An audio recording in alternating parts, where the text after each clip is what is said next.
मेरे प्यारे साथियों, नमस्कार।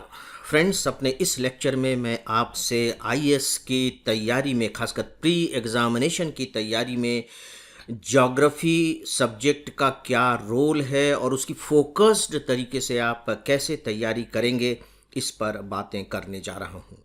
मैं रिपीट करूँगा, फोकस्ड तरीके से तैयारी, यानी कि मैं आपसे यह बताने नहीं जा रहा हूँ कि ज्योग्राफी की तैयारी आप कैसे करेंगे।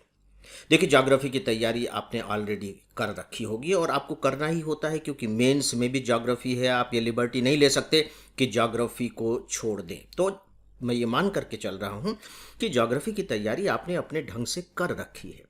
मेरी इस लेक्चर का मकसद एक फोकस्ड तरीके से जो प्रिपरेशन होती है, यानी कि खासकर किसी पर्टिकुलर एग्ज़ाम के लिए जो तैयारी होती है, उसमें आपकी मदद करना है। यानी कि सारे टॉपिक्स हैं, सिलेबस आपने पढ़ा हुआ है, काफ़ी कुछ समझा हुआ भी है, लेकिन कुछ ऐसे टॉपिक्स होते हैं जिन पर हमें विशेष ध्यान देने की ज़रूरत होती है, जिसे आप रणनीति कह सकते हैं। और मैंने ये महसूस किया है और इसके ऊपर मैंने कई प्रयोग भी किए हैं कि यदि हम थोड़ी सी रणनीति बना करके और उस हिसाब से तैयारी करें, तो हमारा जो स्कोर है वो काफ़ी कुछ बढ़ जाता है। और यदि मैं प्री एग्जामिनेशन के बारे में बात करूं, तो मैंने ये देखा है कि रणनीति अगर हम बना लेते हैं तो प्री एग्जामिनेशन में हमारा स्कोर बड़े आराम से 5 to 7% बढ़ जाता है। और 5 to 7% स्कोर का बढ़ जाना कम बड़ी बात नहीं है। जहां 0.1 से हम चूक जाते हैं प्री क्वालिफाई करने में, वहां 5 to 7% तो बहुत ज़्यादा मायने रखता है। तो दोस्तों, मैं ज्योग्राफी के बारे में आपसे बात करने जा रहा हूं। मुझे ऐसा लगता है कि मेरी बातों पर विश्वास करके यदि आप थोड़ी सी इस तरीके से तैयारी कर लेंगे, तो शायद आपको कुछ अतिरिक्त लाभ मिल जाएगा। जैसा कि आप जानते हैं कि अगर हम प्री एग्जामिनेशन में 4 मेन सब्जेक्ट्स की बात करें, जिसमें एक ज्योग्राफी है, इकोनॉमिक्स है, हिस्ट्री है और पॉलिटिकल साइंस है, तो इन चारों सब्जेक्ट से पूछे गए अगर हम टोटल क्वेश्चंस को मिला दें, तो किसी भी साल, अगर हम पिछले 10 साल का रिकॉर्ड देखें फ्रेंड्स, तो किसी भी साल 60% से कम क्वेश्चंस नहीं आए हैं।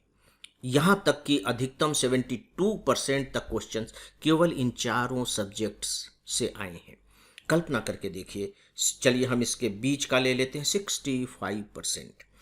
यानी कि अगर इन चारों विषयों पर आपने अच्छी तैयारी कर ली है, तो ये मान करके चलिए कि प्री एग्जामिनेशन के 60% आपकी तैयारी हो गई है। हाँ, अब आप उसमें से स्कोर कितना कर पाते हैं वो एक अलग बात है।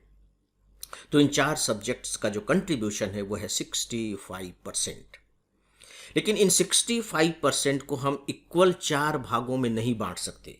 हम इन चारों सब्जेक्ट्स से जो क्वेश्चंस पूछे जाते हैं, अब ऐसा नहीं है कि इसे हम बराबर बराबर भागों में बांट दें कि 15-15 क्वेश्चन पूछे जाते हैं या 16-16 क्वेश्चंस पूछे जाते हैं, ऐसा नहीं है। लेकिन मेरा ऑब्जर्वेशन ये रहा है कि इन चारों में से ज्योग्राफी से थोड़े से कम क्वेश्चन पूछे जाते हैं, कंपैरेटिवली कम क्वेश्चन पूछे जाते हैं।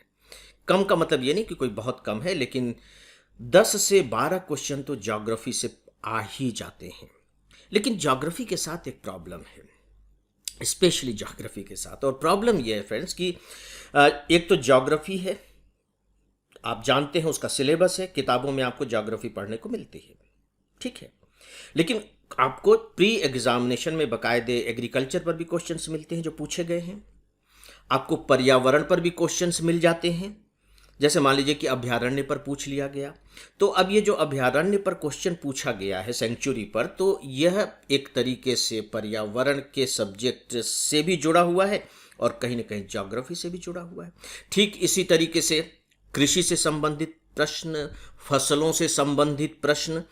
तो कुछ क्वेश्चंस ऐसे होते हैं जिनको लेकर के धर्म संकट पैदा हो जाता है कि इसे हम ज्योग्राफी में लें या एनवायरनमेंट वाले में डालें या फिर इकोनॉमिक्स वाले में डालें, ये प्रॉब्लम आती है। लेकिन यदि आप बिल्कुल कोर ज्योग्राफी को लेकर के चलेंगे, तो मान करके चलिए कि 10-12 क्वेश्चंस तो आते ही आते हैं। और मुझे नहीं लगता कि इन 10-12 क्वेश्चंस की सामान्य तौर पर आपको उपेक्षा करनी चाहिए। सुनने में भले ही लगे 10-12 क्वेश्चन, लेकिन किन किन की उपेक्षा करेंगे आप? बिल्कुल भी नहीं। और वैसे भी आपको मेंस के लिए तो ज्योग्राफी की तैयारी करनी ही करनी है। तो दोस्तों, मेरा पहला सजेशन तो यह है कि ज्योग्राफी की आपकी बहुत अच्छी तैयारी होनी चाहिए, राइट। जैसा कि मैं आपको शुरू में बता चुका हूं कि मैं कंप्लीट ज्योग्राफी की तैयारी की बात यहां नहीं कर रहा हूं। मैं केवल उन फोकस्ड एरिया की तरफ आपका ध्यान ले जाना चाह रहा हूं कि यदि आप उन पर थोड़ा ध्यान दे देंगे, थोड़ी विशेष रूप से तैयारी कर लेंगे, थोड़ा जोर दे देंगे, तो शायद आपका स्कोर थोड़ा सा बेहतर हो जाए एग्जामिनेशन में। आप इससे पूछे गए प्रश्नों में ज़रा कम भ्रमित होंगे या भ्रमित होंगे ही नहीं, जल्दी से आंसर दे करके समय बचा लेंगे और उस समय का उपयोग दूसरे क्वेश्चंस के आंसर देने में आप कर सकेंगे। तो सोच करके देखिए कि आपको कितना लाभ मिल सकता है। तो फ्रेंड्स, आइए चलिए अब शुरू करते हैं।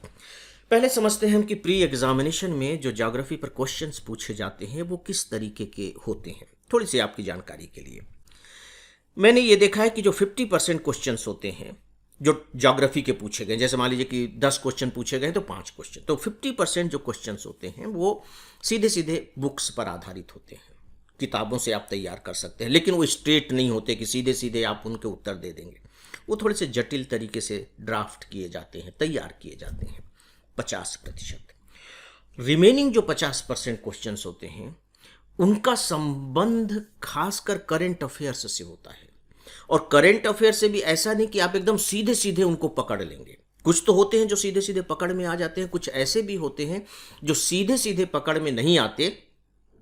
कोई घटना घटित हो गई है, उस घटना को और अगर थोड़े विस्तार में जा करके देखें तो पता लगेगा कि अरे, ये जो प्रश्न पूछा गया है ये तो इसी घटना से संबंधित है। खैर चलिए, इससे बात थोड़ी सी जटिल हो जाएगी। तो कुल मिलाकर यह कि जो 50% क्वेश्चंस होते हैं वो सीधे सीधे किताब से आते हैं, तो उन्हें आप किताब से तैयार कर सकते हैं। और जो 50% क्वेश्चंस आते हैं वो करंट अफेयर्स से होते हैं, और करंट अफेयर्स से लगातार आप जुड़े ही रहते हैं। मैं आपको बता दूं कि करंट अफेयर्स के जो क्वेश्चंस होते हैं उन्हें सॉल्व करना कोई बहुत मुश्किल काम नहीं है, बशर्ते कि आप थोड़ा सा अलर्ट रहें, और आपको अलर्ट रहना ही चाहिए। फ्रेंड्स, अब मैं आता हूं इनके अलग अलग भागों पर। तो हम पहले देखते हैं कि बुक्स से जो क्वेश्चंस पूछे जाते हैं, 50% क्वेश्चंस, वे किस तरीके के होते हैं और आप उसकी तैयारी कैसे करेंगे। राइट, देखिए, बुक्स से जो क्वेश्चन पूछे जाते हैं वो ज़्यादातर 2 प्रकार के होते हैं। नंबर 1, भूगोल के जो बेसिक सिद्धांत हैं उन पर आधारित प्रश्न, भूगोल के मूलभूत सिद्धांत, उन पर आधारित प्रश्न। जब मैं कह रहा हूं भूगोल के मूलभूत सिद्धांत, तो मेरे कहने का मतलब क्या है दोस्तों? मेरे कहने का मतलब यह है कि देखिए, एक तो विश्व का भूगोल है, एक फिर हमारे अपने देश का भूगोल है, भारत का भूगोल। तो भारत का भूगोल इसका सेकेंड पार्ट है। जो मैं अभी बात कर रहा हूं किताबों से, तो भारत का भूगोल उसका सेकेंड पार्ट है। तो जो फर्स्ट पार्ट है वो है भूगोल के सिद्धांत, और भूगोल के सिद्धांत की तैयारी आपको बहुत अच्छे से करनी चाहिए। इसमें कोई लिबर्टी नहीं लेनी चाहिए। उसका कारण यह है कि अगर आप भूगोल के सिद्धांत की तैयारी कर लेते हैं, अभी मैं चर्चा करूंगा कि सिद्धांत से मेरा मतलब क्या है, तो आपके अनुमान लगाने की जो क्षमता है वो बहुत ज़्यादा बढ़ जाती है। और मैं आपको बताना चाहूँगा कि यदि आपने इस क्षमता को हासिल कर लिया, थोड़ा बहुत भी हासिल कर लिया, तो करंट अफेयर से जुड़े हुए जो क्वेश्चन है 50%, उनमें इससे बहुत मदद मिलती है और आप मिराकल कर सकते हैं। दूसरे लोग आश्चर्यचकित हो सकते हैं आपके साथी कि भाई तुमने कैसे इसको सॉल्व कर लिया, लेकिन आप उसे अपने क्षमता के आधार पर, जो आपने सिद्धांत समझ करके जो क्षमता हासिल कर ली है भूगोल के जजमेंट की, उसके आधार पर आप उन्हें सॉल्व कर लेंगे। तो फ्रेंड्स, आइए अब हम देखते हैं थोड़े से वो इम्पोर्टेंट टॉपिक जो सिद्धांत से जुड़े हुए हैं और इन पर आपकी बहुत अच्छी तैयारी होनी चाहिए। फ्रेंड्स, मैं समझता हूं कि मेरे ये बताने की ज़रूरत नहीं है कि आपको इसकी जो शुरुआत है वो पृथ्वी से करनी चाहिए। और जब मैं पृथ्वी की बात कर रहा हूं तो देखिए, क्या है ना, पृथ्वी की संरचना है, उसकी आंतरिक संरचना है, बाह्य संरचना है। इस पर अब सामान्यतया प्रश्न नहीं पूछे जाते हैं, लेकिन आपने सामान्य तैयारी के अंतर्गत इसके बारे में जानकारी हासिल की ही होगी। लेकिन मैं यहाँ जिस संरचना की बात कर रहा हूँ उसका संबंध है कर्क रेखा, मकर रेखा, भूमध्य रेखा, इन सब से है। तो दोस्तों, आइए अब भूगोल के सिद्धांत के जो बहुत ही कुछ महत्वपूर्ण पिलर्स हो सकते हैं, टॉपिक हो सकते हैं, अपन उसको देखते हैं। सबसे पहले आपको बहुत अच्छे तरीके से जानना चाहिए कि इस पूरी की पूरी पृथ्वी को किस तरीके से विभाजित किया गया है, किस तरीके से विभाजित किया गया है। बीचों बीच रेखा खींची गई है जिसे आप भूमध्य रेखा कहते हैं। इसके बाद 23.5 अंश साउथ और 23.5 अंश नॉर्थ में रेखाएं खींची गई हैं जिन्हें आप कर्क रेखा, मकर रेखा कहते हैं। और इसके बाद फिर ऊपर रेखाएं खींची गई हैं। ये जो कर्क रेखा और मकर रेखा है, अक्षांश रेखाएं और देशांतर रेखाएं हैं, इनकी बहुत अच्छी जानकारी आपके पास होनी चाहिए, बहुत अच्छी जानकारी। ये जो रेखाएं हैं वैसे ही नहीं है, इनके पीछे बहुत बड़ा वैज्ञानिक आधार है।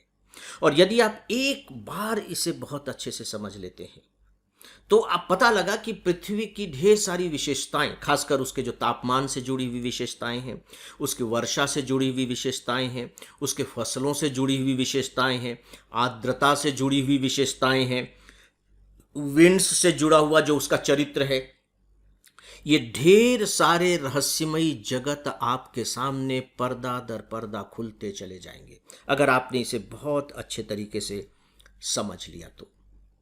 क्योंकि ये जो विभाजन किया गया है रेखाओं के आधार पर, ये आप यूं कह लीजिए कि एक प्रकार से कहीं न कहीं ये वहाँ के मौसम और जलवायु को बताने वाले विभाजन है।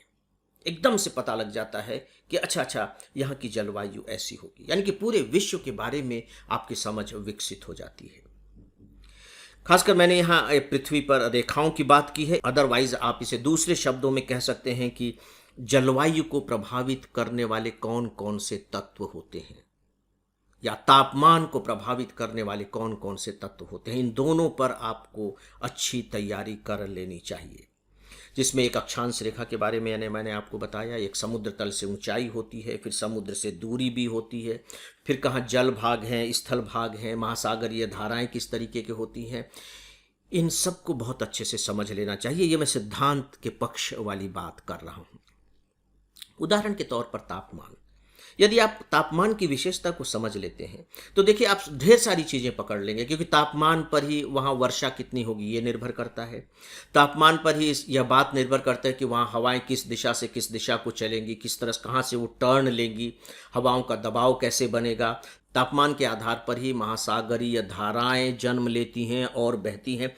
ढेर सारी चीज़ें तापमान पर आधारित हैं, और तापमान जलवायु को निर्धारित करने वाला सबसे बड़ा कारक होता है। तो इस पर आपकी बहुत अच्छे से तैयारी हो जानी चाहिए। अगर आप इस पर एक बार अच्छे से तैयारी कर लेंगे तो आप चमत्कार पाएंगे अपने अंदर। तो दोस्तों, इसमें आपको कोई लिबर्टी नहीं लेना चाहिए। इसके बाद फिर थोड़ा सा आप देखिए कि इस पृथ्वी पर जो परिवर्तन होते रहते हैं, जिसे हम कहते हैं भौतिक परिवर्तन होते रहते हैं, ये कौन सी शक्तियां हैं जो ये परिवर्तन करती हैं। भौतिक परिवर्तन करने वाली शक्तियां, हो सकता है कि सीधे सीधे इस पर क्वेश्चन न पूछा जाए, लेकिन मैं कैपेसिटी बिल्डिंग की बात कर रहा हूं, अनुमान लगाने की क्षमता को विकसित करने की बात कर रहा हूं। तो इसके बारे में भी आपको अच्छे से समझ लेना चाहिए।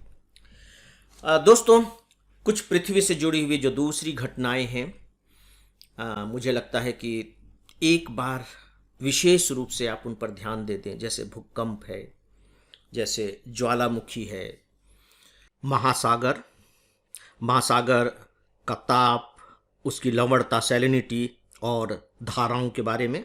हालांकि अब सूर्य ग्रहण, चंद्र ग्रहण, ज्वार भाटा, इन सब पर प्रश्न पिछले कुछ समय से नहीं पूछे जा रहे हैं, लेकिन फिर भी मैं सजेस्ट करूंगा कि एक बार आपको नज़र मान ही लेनी चाहिए ना, कि पृथ्वी की गतियां कैसे होती हैं, ज्वार भाटा कैसे आते हैं, सूर्य ग्रहण, चंद्र ग्रहण कैसे होते हैं, लेकिन थोड़े से अच्छे तरीके से, बहुत ही सतही तरीके से मत देखिएगा, क्योंकि अब बहुत ही सतह वाले प्रश्न नहीं पूछे जाते हैं, है ना, थोड़ा सा उसे जटिल बनाने की कोशिश की जाती है।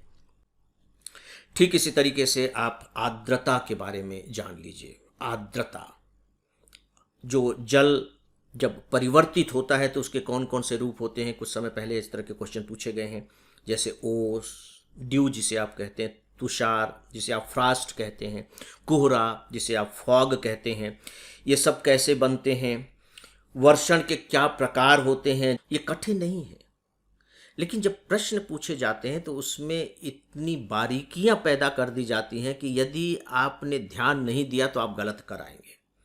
इसीलिए थोड़ी सी बारीकी, थोड़े महीन निगाह से आप इन्हें देखने और समझने की कोशिश कीजिएगा, अदरवाइज फिर ये मान करके चलिए कि गड़बड़ होने की संभावना रहेगी।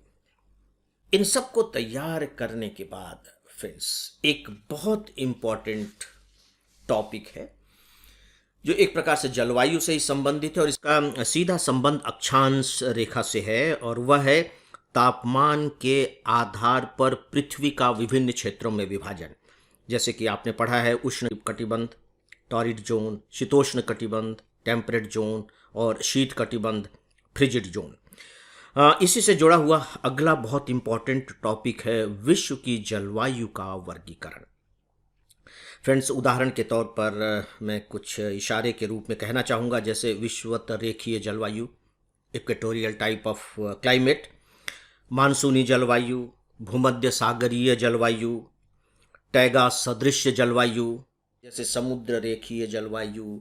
क्योंकि एक बार यदि आप इन्हें समझ लेते हैं तो पूरी की पूरी दुनिया में किस तरह के वन हैं, किस तरह की वनस्पतियां हैं, वहाँ किस तरह की फसल होने की संभावना होगी, वहाँ तापमान कैसा होगा, वहाँ फ्रूट्स होंगे, वेजिटेबल्स होंगे या चावल होगा, इन सब की समझ विकसित हो जाती है, बशर्ते कि आप इस निगाह से उन्हें देखें। अगर आप स्ट्रेट तरीके से याद करने के चक्कर में पड़ेंगे तो मुझे लगता है कि प्री एग्जामिनेशन के क्वेश्चन को सॉल्व करने में फ्रेंड्स आपको दिक्कत तो होगी।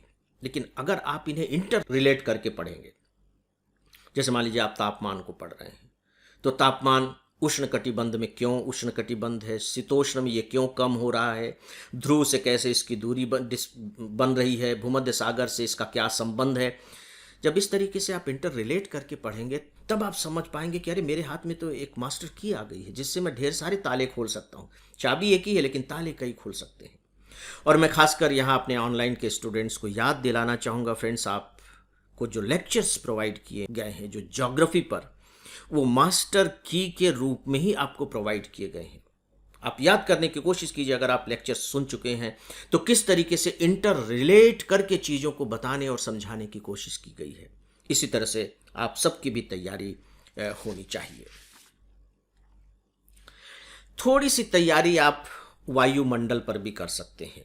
कभी कभी प्रश्न पूछ लिए जाते, बहुत ही प्रोमिनेंटली तो नहीं पूछे जाते, लेकिन थोड़े से रूप में, जिसे हम कहते हैं क्षोभ मंडल, ट्रोपोस्फियर, स्ट्रेटोस्फियर, मेसोस्फियर, इस तरीके से थोड़ा सा आप देख लीजिएगा। और इसी तरह से जो वायु का दबाव है, चक्रवात, प्रतिचक्रवात, जो पवन होती हैं, स्थायी पवन क्या होती, व्यापारिक हवाएं क्या होती, पछुआ हवाएं क्या होती हैं, इनके बारे में बस थोड़ी सी जानकारी ले लीजिए। और इतनी जानकारी अगर आप ले लेते हैं तो मैं समझता हूं कि जो भूगोल के सिद्धांत की बात मैं कर रहा था वह आपका कंप्लीट हो जाएगा। भूगोल के सिद्धांत तैयार हो जाएंगे। देखिए, भूगोल के सिद्धांत को जानना आपके इसलिए जरूरी है क्योंकि क्वेश्चंस जो अब आ रहे हैं वो सिद्धांतों पर आधारित होते हैं, और आपको कभी कभी क्वेश्चंस इस रूप में प्रोवाइड किया जाता है मानो कि कोई केस स्टडी दिया जा रहा हो। सीधे सीधे नहीं पूछे जाते, एज इफ कि आपको एक केस स्टडी दिया गया है और आप बताइए कि ये क्या होने जा रहा है, क्या होगा। मैं आपको उदाहरण के तौर पर एक प्रश्न यहां बताना चाहूंगा। जैसे एक प्रश्न है, लेटेस्ट है, यह फसल उपोष्ण प्रकृति की है। देखिए, उपोष्ण, मैंने अभी आपसे कहा ना, उष्ण कटिबंध, शीतोष्ण कटिबंध, शीत कटिबंध, उपोष्ण प्रकृति की है। तो आपको मालूम होना चाहिए कि उपोष्ण प्रकृति क्या होती है। यह फसल उपोष्ण प्रकृति की है, उसके लिए कठोर पाला हानिकारक है। पाला मैंने आपने कहा ना, फॉग, फ्रॉस्ट, ये सब आपको मालूम होने चाहिए। इसके विकास के लिए कम से कम 210 पाला रहित दिवसों और 50 से 100 सेंटीमीटर वर्षा की आवश्यकता पड़ती है। हल्की अपवाहित मृदा जिसमें नमी धारण करने की क्षमता है, इसकी खेती के लिए आदर्श रूप से अनुकूल है। यह फसल निम्नलिखित में से कौन सी है। अब देखिए, फसल मतलब एक ओवरऑल पूछा गया है। 4 विकल्प हैं, कपास, जूट, गन्ना, चाय। तो प्रश्न पूछने की जो प्रकृति है, उसका जो स्वरूप है, कुछ कुछ इस तरीके का हो गया है। इसीलिए अब यदि आप रटने पर भरोसा करेंगे तो ये मान करके चलिए कि आप गलत चीज पर भरोसा कर रहे हैं। हाँ, यदि आप समझने की कोशिश करेंगे तो आप पक्का मान करके चलिए कि आप बिल्कुल सही कर रहे हैं, बिल्कुल सही कर रहे हैं। देखिए, मैं आपको एक और क्वेश्चन बताता हूं जो अपेक्षाकृत कठिन क्वेश्चन है, लेकिन अगर आप तापमान को जानते हैं, हवाएं कैसे बहती हैं ये जानते हैं, चक्रवात कैसे बनते हैं, प्रतिचक्रवात कैसे होते हैं, तो आप इसे सॉल्व कर सकते हैं। हालांकि एकदम सरल तो नहीं है, लेकिन फिर भी आप अगर इस कैपेसिटी से लैस हो गए, यदि आपने ये कैपेसिटी हासिल कर ली है तो आप इसे सॉल्व कर सकते हैं। अदरवाइज ये कठिन प्रश्न है। ये भी लेटेस्ट है। निम्नलिखित कथनों पर विचार कीजिए। पहला, जेट प्रवाह केवल उत्तरी गोलार्ध में होते हैं। ये तो सीधे सीधे स्टेटमेंट है, ये पढ़ा हुआ फैक्ट है। दूसरा, केवल कुछ चक्रवात ही केंद्र में वाताक्षी उत्पन्न करते हैं। वाताक्षी का मतलब है NI। वात अक्षी, वात का मतलब है हवा, अक्षी का मतलब है आंख। तीसरा है, चक्रवात की वाताक्षी के अंदर का तापमान आसपास के तापमान से लगभग 10 सेंटीग्रेड कम होता है।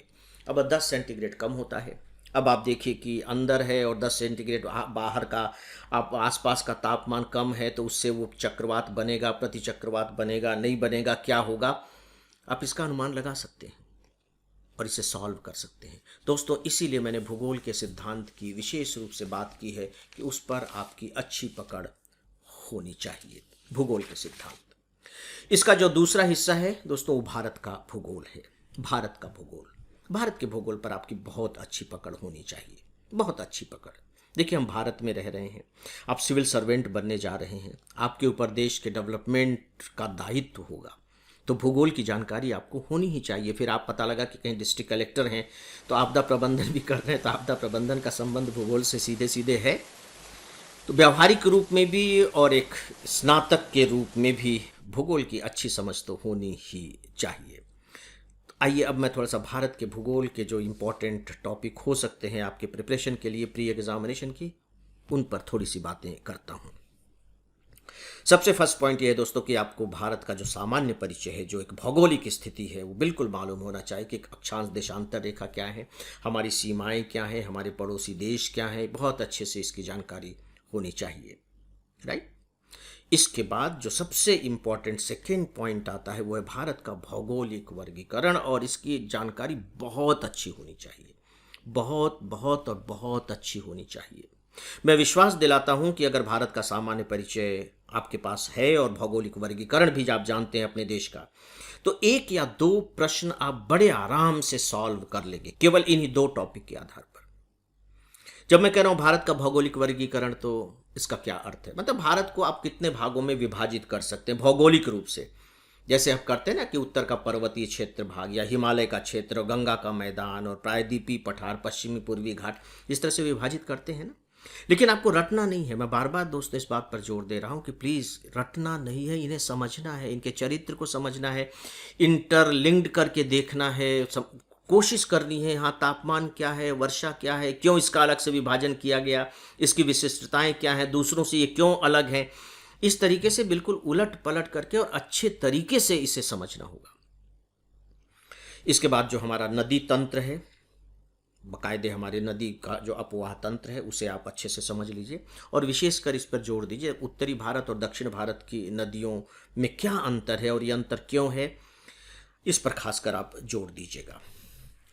भारतीय वनों का वर्गीकरण भी आपको जान लेना चाहिए, क्योंकि जब आप वनों का वर्गीकरण जान लेते हैं या वनस्पतियों का वर्गीकरण जान लेते हैं, तो उससे आपको वहाँ की जलवायु और दूसरी बातों को समझने में बहुत मदद मिलती है। और सामान्यतः इससे मैंने देखा है कि एक आध प्रश्न पूछ भी लिए जाते हैं। तो हमारे जो वन हैं उनका वर्गीकरण, हमारी जो मानसूनी जलवायु है, आप जानते हैं, तो मानसून के बारे में तो आपको बहुत अच्छे से मालूम होना ही चाहिए। इसी में हम जो एल नीनो और ला नीना की बात करते हैं, उनकी भी जानकारी होनी चाहिए। इसके बाद जो नेक्स्ट बहुत इंपॉर्टेंट टॉपिक है फ्रेंड्स, वो है कृषिगत जलवायु क्षेत्र। आप जलवायु जान चुके हैं, जलवायु के आधार पर आपने वनों का वर्गीकरण देख लिया है। अब आपको मालूम होना चाहिए कि जो कृषिगत जो हमारे जलवायु क्षेत्र हैं वो कौन कौन से हैं। कृषिगत जलवायु क्षेत्र कहने का मतलब है कि वहाँ की मिट्टी कैसी है। एक एरियाज हैं, अलग अलग एरिया हैं, पर्टिकुलर एरिया की मिट्टी का चरित्र अलग है, वहाँ वर्षा अलग तरीके की होती है, वहाँ जो भूमि की बनावट है, पठारी है, मैदानी है, पहाड़ी है, वो एक अलग अलग किस्म की है। तापमान कैसा है वो अलग अलग किस्म का होता है। तो जब जलवायु क्षेत्र को आप समझ लेते हैं तो फिर कृषि क्षेत्र अपने आप समझ में आ जाते हैं कि अच्छा यहाँ की ये जलवायु है तो यहाँ फल और सब्जियाँ होती होंगी, अच्छा यहाँ की ये जलवायु है तो यहाँ तो फिर चावल, चाय, जूट, इस तरह की फसल होती होगी, अच्छा ये जलवायु है तो यहाँ तो गेहूँ और गन्ना खूब होता होगा, ये क्षेत्र जो मोटे अनाज का क्षेत्र होगा। तो इस तरीके से आपको जो फसल हैं हमारी कहाँ कहाँ होती हैं, उन्हें किस किस तरह की जलवायु, वर्षा, तापमान की ज़रूरत होती है, और ये बहुत सरल है और बड़े आसानी से आप इसे कर भी सकते हैं। ये भी आपकी कैपेसिटी बिल्डिंग में बहुत मदद करेगी और इसका बहुत बड़ा लाभ आपको मेंस में भी मिलेगा। दोस्तों, ये मैंने आपको भारत के भूगोल के बारे में कुछ इम्पॉर्टेंट टॉपिक बताए हैं। देखिए, यहाँ मैं एक बात और स्पष्ट कर दूं कि जिन टॉपिक्स के बारे में मैं बात नहीं कर रहा हूँ, आप ये मत समझिएगा कि उन्हें आपको छोड़ ही देना है, उन्हें भी आपको पढ़ना है। मैं तो जो फोकस्ड तरीके से प्रिपरेशन हो रही है उस केवल उसकी बात कर रहा हूँ, राइट। अब दोस्तों, जो 50% क्वेश्चंस जो अब रह जाते हैं वो क्वेश्चंस होते हैं करेंट अफेयर्स के, करेंट अफेयर्स से पूछे जाते हैं।